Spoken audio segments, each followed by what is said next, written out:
Welcome to IMDb. I am Brenton, joined as always by Danielle. That's me. Thanks again for joining us as we count up the IMDb's best movies of all time and discuss some of the greatest movies you mightn't ever have seen. This week, rated as number 50 on the Internet Movie Database by millions of film lovers from around the world is Rear Window.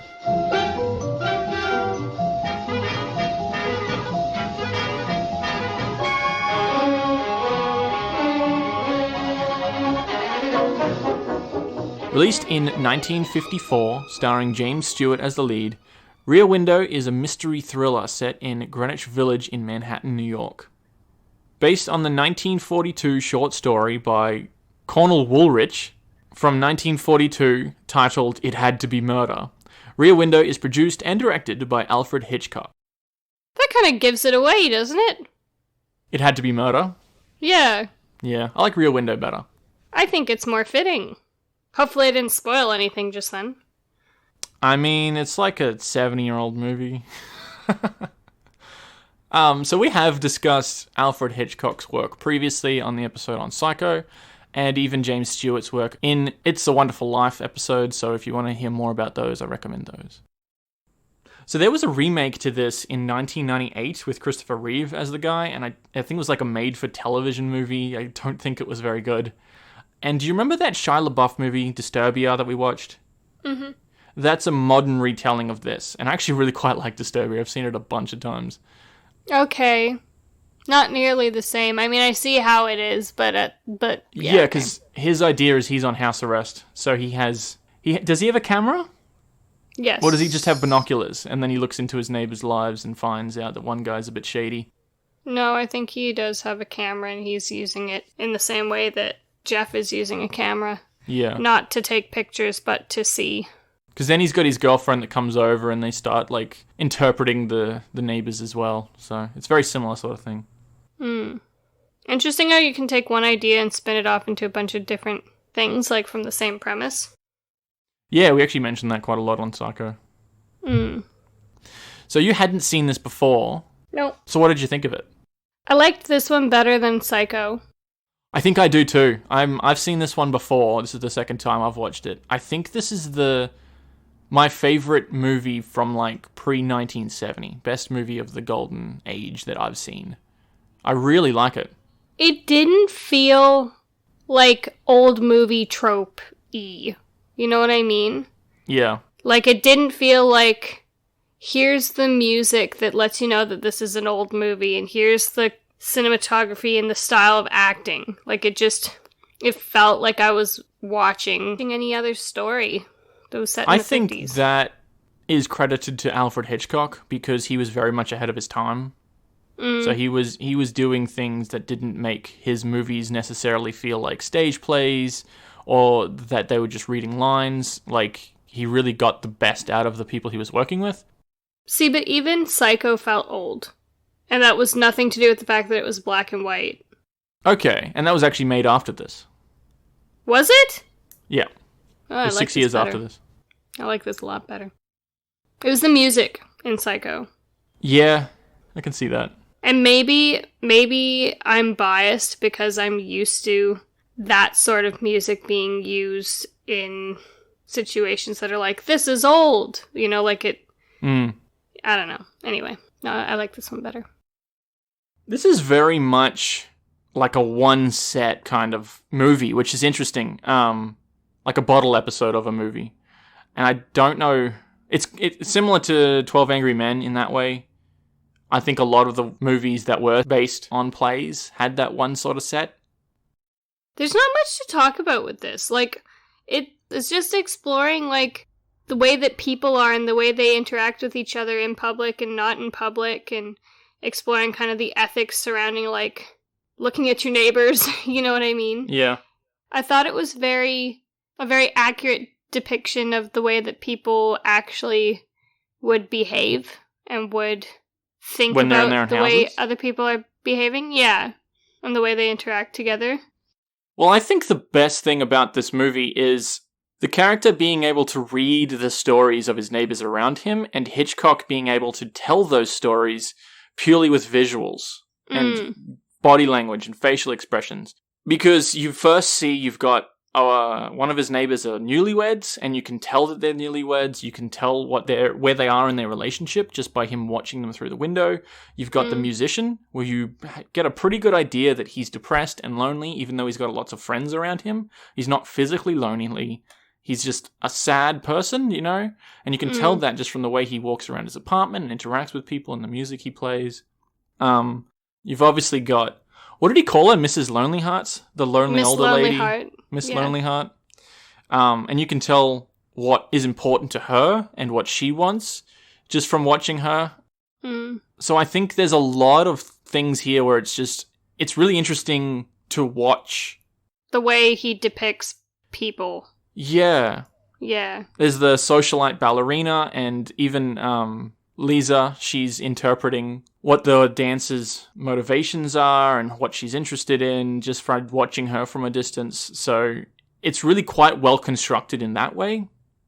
Well, and I like, too, the way that they, like, Jeff and Lisa kind of banter back and forth about, well, do you think she's doing this? No, she wouldn't do that. That's not how women think. Or no, he wouldn't do that. That's not how men think. Yeah. Kind of thing. And just those conversations. I like that kind of stuff. It's almost, and this might be a bit of a stretch, but it's almost Tarantino-esque in the way that they're talking about and interpreting people. You know what I mean? Okay. I think Tarantino's always been a very good judge of the character of human nature. And he highlights it through the little nuanced things that people do.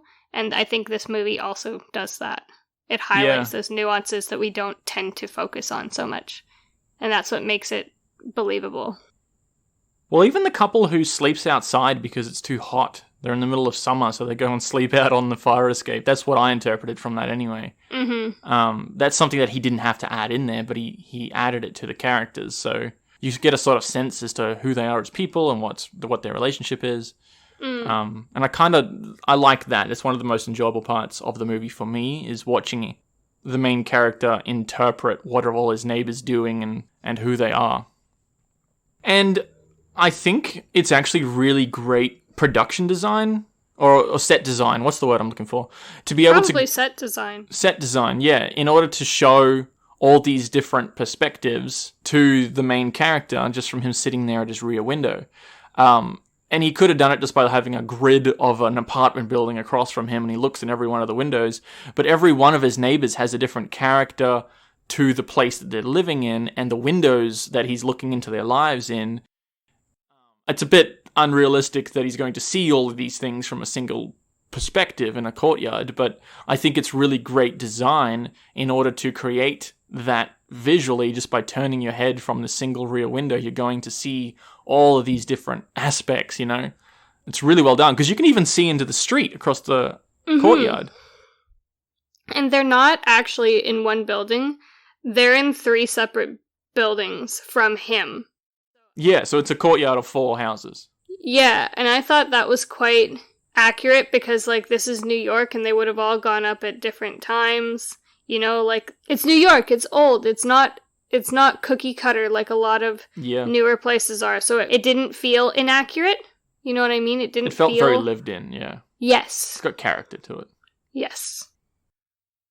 Like you said, there's not a lot else to say about this movie, so we're going to get into spoilers if you've never heard or seen Rear Window before. So, this is basically Jeff watching his neighbors, and he basically comes to the realization that one of them in particular is a bit shady. He's watching them, by the way, because he's been stuck in his apartment with a broken leg. Like, he's not just some weirdo. He literally can't leave, and he's bored, so he just has taken to noticing what's going on in the neighborhood. Yeah. Yeah. Because there's no internet or Netflix or anything around, so this is his entertainment. Yeah, he's just watching his neighbors. He's just sitting around in the hedges with his pants off. Oh, fucking Jesus. So you didn't initially think that he had killed his wife. Like, you thought that they would follow him and dig up all these things and go into his apartment and find out in the end that he never actually did it? Yeah, because I was like, well, but she left. So that had to be her. I didn't clue in on some things till the very end, and I was like, ooh, yuck. So did you think that there would be more of a twist ending to this, or did you find it too predictable, and that's why you were anticipating it to go in a different direction? I'm not sure where I expected it to go, because I kind of tend to just either I guess and I'm right, or I don't guess and I just see where it goes. That's kind of how movies go for me. I don't tend to have instances where I'm like, I bet you this is going to happen, and then it doesn't happen. So this one I was just kind of along for the ride. I wasn't really expecting him to be proven wrong in any sort of magnificent and sensational way. I wasn't really sure what I was expecting. It was just like, well, she's not dead, though. So let's see how they come to this conclusion. And then maybe the story will go somewhere else from there. So what did you like? What did you think of the ending? It was good, because it wasn't a total shock. I wasn't like, what? I was able to sit back and go, oh, there were clues to this throughout the movie. And actually, the fact that I didn't realize it makes it all the more eerie, you know? There's actually quite a few elements in this that I really quite like. It's like a modern thriller where it's really quite gripping. There's obviously the part where... But I appreciated that it wasn't like jump scare-y. Yeah, it's a thriller, not like a horror or anything like that. But even modern thrillers are a lot of like... They're on the edge of horror, whereas I prefer things like this, you know? Yeah. There's obviously Thornwell coming into his apartment and they're both staring at each other in the dark. That's kind of like really gripping and tense. But I think one of the best ones is when Lisa starts to believe that Jeff might be onto something. Yeah. For whatever reason, she's like, no, like, I don't know where you're getting this idea from. You're totally out to lunch, you know what I mean? And then she looks and something happens and she's like, okay. The change of facial expression on her face, that's what it was. They were having a conversation and she was very skeptical. And then all of a sudden you see her, like you're just focusing in on a close-up of her face and her facial expression just sinks. And she stands up and stares out the window. And then Jeff turns and stares at the camera too. And you don't know what they're looking at. And you're like, what? What is it? What? And she's like, you have to tell me everything, start from the beginning sort of thing. Yeah. And that is very intriguing. And I think that's all very brilliant because you're making the audience scream like, what is it? Tell me what it is. What do you see? What could make your character switch on a dime like that? I think it was the rope. I think it was when he went and got the rope to tie up the suitcase. I don't actually remember because they looked over quite a few times and saw quite a few revelations. And then there's also him trying to figure out. He was looking through his old photographs at the garden bed, and he came to the conclusion that there's something probably buried there, and that's really quite an interesting reveal as well. So there's actually quite a few that I like watching. It's really entertaining. It's actually pretty sinister. Yeah. Like, if you think about what actually happens. Like, so for me to go from like, but she's not dead though, to be like, oh my god, he was taking her out in pieces. Was like, oh! That was like a chilling moment for me. Like, just thinking about it now, I got goosebumps again. Because I'm like, what is he? Because everybody's like, what is he taking out in his briefcase? Like, he's just coming and going and coming and going. I'm like, yeah, what's he taking out? And to realize it was bits of his wife. Well, the nurse even made a joke and says there's probably parts of her all spread out through the Hudson or whatever. But in the end, he said, yeah, we're ready to take you out and show you where all the pieces are. And it's like, fuck, she was actually right about that. And that realization is kind of very chilling. Why did he kill her? And when did he kill her? I don't know when, because Jeff was watching for quite a long time. He can't see much of the bathroom, though, from where his view is. I would say why, again, going back to Alfred Hitchcock showing the interactions is purely from visuals from the distance. You could tell that she really didn't appreciate him and she was kind of abusive because he was trying to tend to her sick in bed and she didn't care. She was like yelling at him and having a go at him. Yeah. The snapping point for him seemed to be like he brought her a flower and she threw it away. Yeah. And that seemed to be the moment where he was like, fuck you, bitch. I mean, a bit of an overreaction, but, you know. So before anything else, really, before Jeff thinks that there's anything going on, he's showing their relationship and their interactions as to what that snapping point was and what would he be driven to kill his wife for. Like, I think it's really well structured. Hmm. Well, and I'm trying to think, like, when is the last time we actually see her? I think she goes between the two windows and you never see her again. You know, she gets out of bed while he's on the phone, and she stands in the doorway between the two windows where we can't see, and I don't think we ever see her again. Well, that's kind of like the entrance to their bathroom. Yeah, it's like to the left there, behind the arch, there would be the bathroom, and forward there would be the bedroom. Mm.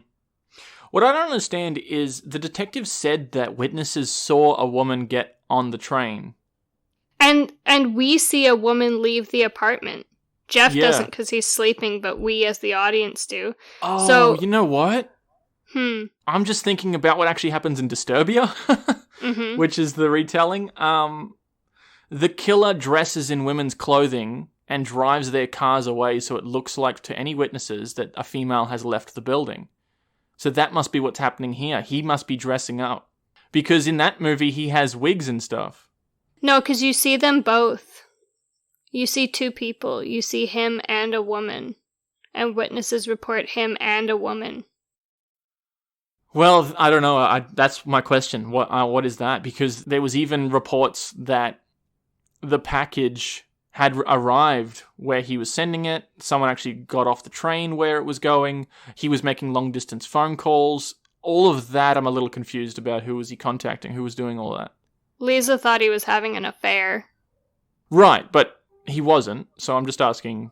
Well, he could have been. Okay, so he could have been having an affair. And then and she that's finally... also motivation? Yeah, the wife finally pissed him off enough. He's like, I'm not just going to leave you, I'm going to do you in. So that was the woman you're saying he left with? She was the one on the train. Okay. Alright, that was a little unclear to me. Yeah, that's a speculation Okay. on my part. I don't know if that wasn't super clear to me either. Well, the only time that's brought up is, like you said, Lisa brings it up. But there was definitely a woman that left that apartment. Yeah, if it's not that, then I don't know what it is. Yeah. I'm not sure. He wouldn't pass for his wife anyway. He's a big guy. That's a good point. Yeah. That's a good point.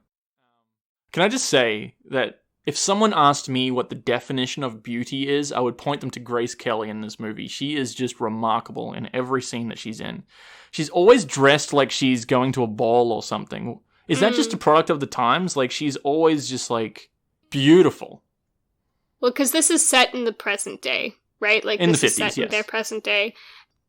I think she does dress more nicely than most people would, but I think even Miss Lonely Heart, she went out and she had a hat and a dress and everything. Like, it was the norm to dress nicely. However, Lisa dresses really nicely. Yeah, even all the guys, even when they're in their house, they're always wearing suits. There was a long storyline, actually, that kept coming back to Jeff and Lisa not getting married because he travels a lot with his work. He's a photographer, and she likes to wear pretty dresses and have heels and stuff, so there's a bit of a conflict there. She's a bit young for him, isn't she? Maybe a little bit, but I don't think that was also atypical of the time. She also, though, she's a socialite, and I think she's involved with fashion. Like, I think she's involved with a magazine or something. So, like, she's not just a rich lady who goes around and wears pretty things. Like, she's actually done something with it. I think he's a bit silly not to marry her, to be honest. I do. I'm like, you freaking idiot. He didn't treat her very nicely anyway. She was lovely to him. He kept saying she's too perfect. He wished she was less perfect. Like he's got high standards. I think so, because, like, I think he's saying, he wishes she wasn't so prim and proper because he can't see how that would work with his lifestyle. And you can see at the end, she changes for him. Yeah. You can see that because she's reading a book about something, like about ruins or something. Yeah. And then when she sees he's asleep, she reaches for her fashion magazine. And she's all dressed in pants and everything, too. See, even in that gesture, You're showing what is really important to her and why she's actually doing this, right? So she's reading a book on the Himalayas, and then when she realizes that he's not looking, she gets the beauty magazine. It just really shows what's important to her. Like, you made a note that said that he's really stubborn, but she's also trying to change him. It was an interesting relationship that had nothing to do with the murder mystery, that was just running alongside it. She was trying to change him to be more proper, but when she realized that she couldn't, she was willing to change herself. And I don't like that message. That's a very old world message. I think it was very clever and cunning on her part, because she ends up getting what she wants without having really to sacrifice. She's making the sacrifice of her own volition. But I just... drop kick his ass out of there if he doesn't like you for who you are, girl. Fuck. You know? Yeah, she can definitely go get a better man. Yeah. So... she's literally a princess. Yeah. She could have anyone she wants. I got nothing else to say. Me neither. That was a really short one. That was a really short one, wasn't it? But 12 Angry Men was a very short one as well, and that was from 1954. And they're both, bottle episode kind of movies. Similar. Yeah. But I do really like this. It's my favorite Hitchcock, and I've seen 6 or 7 of his. And like I said, it's my favorite one that's an earlier movie. It's a 70-year-old movie, and I really like it, and I think it's because of those gripping thriller elements and the very clever visual storytelling on Hitchcock's part. It was my favorite of the old American movies we've seen so far. You like Seven Samurai better? I really like Seven Samurai and Harakiri. They were really good. But of the American ones that we've seen, this is probably my favorite. Because it was just... maybe I'm coming off as simple-minded or something, but it's easy to follow. It was relatively easy to follow, and it was engaging. No, I see that. And I appreciate that, You said before going into this, oh, we have to watch another one from before 1960. And not that you weren't saying it like it was a bad thing. You were just like, my life hasn't really been changed by any of these movies that are really old, They don't have that gripping weight behind them like modern movies do. Nothing's made me think about my life or my existence or anything. Well, most of them I'm like, yeah, okay. Wouldn't watch it again though. Yeah. This one I probably would, which is I think saying something. Okay, that's what I was going to ask, is what's your opinion after watching the movie? I liked it. And good. This is probably one of the only ones that I would watch again. One of the only older American movies that I would watch again. I don't like that golden age of cinema. I think it sucked. Honestly. I think it would have been really fun to be an actor in that time, because they were starting to do bigger... That's a very strong statement. They were starting to do more large-scale, expensive productions, Cleopatra or... Lawrence of Arabia, Ben-Hur. Yeah. I think those would have been really fun to be a part of. Mm. And probably at the time would have been fun to watch. I don't know if I'd enjoy watching them as someone from this decade. I don't know. The trends from cinema of that time are not... they don't do much for me. The things that I tend to like are things that kind of transcend trends. Okay, yeah, I understand what you're saying. Yeah. Whether it's timeless. But being engaging and having a captivating and straightforward plot and having, good character development. None of that has to do with a particular country or style of movie making. You know what I mean? It's above all that. And in the nuances of those trends that I'm talking about, that's where I tend to find that I don't like movies. Is when it's really typically a 50s movie or a 90s movie or a 70s movie. The things that make me like it are things that transcend those things. I see where you're coming from. Yeah.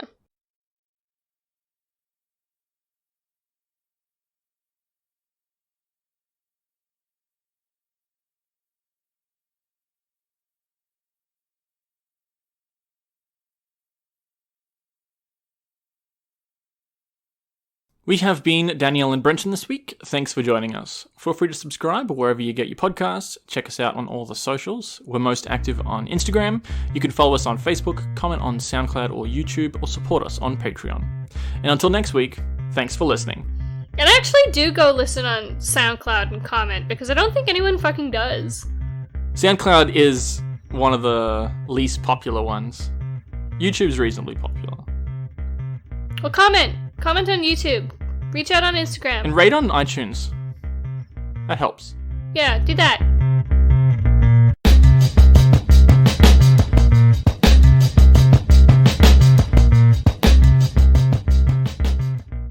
This is basically Jeff. I forgot the character's name. Jeff. My name's Jeff. Do you remember that? I don't remember what it's from. It's from 22 Jump Street. It's Channing Tatum. Oh, that's right. My name's Jeff.